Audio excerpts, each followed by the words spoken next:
probability of an event, probability always has the total on the bottom of a fraction, and then you have to simplify. So what we're going to do with these word problems is actually just kind of organize out to the side the information that they give us. A box is filled with 2 green cards, so let me write that down. 6 yellow cards, and 6 brown cards. A card is chosen at random from the box. What's the probability the card is not yellow?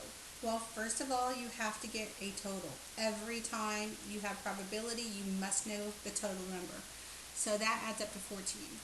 We've got 14 cards total. That goes in your denominator, the bottom of the fraction. Now we want the ones that are not yellow, so that would be green and brown. So that adds up to 8. So 8 of the 14 are not yellow. Now this is not simplified because both numbers are even, so start cutting them in half. Half of 8 is 4, and half of 14 is 7. So that doesn't simplify any further, so 4 out of 7 is the answer. A bag contains 16 cards numbered 1 through 16. Well, we know the total is 16. However, let's go ahead and write these numbers out because we're going to need them.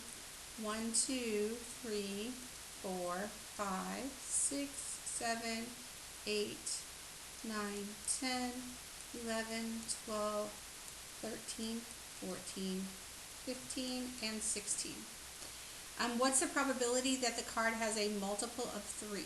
So those, if you start with 3 and start multiplying, so 3 times 1 is 3, 3 times 2 is 6, 3 times 3 is 9, 3 times 4 is 12, 3 times 5 is 15.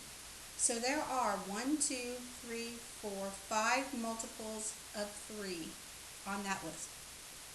That cannot be simplified, so that's the answer, 5 over 16.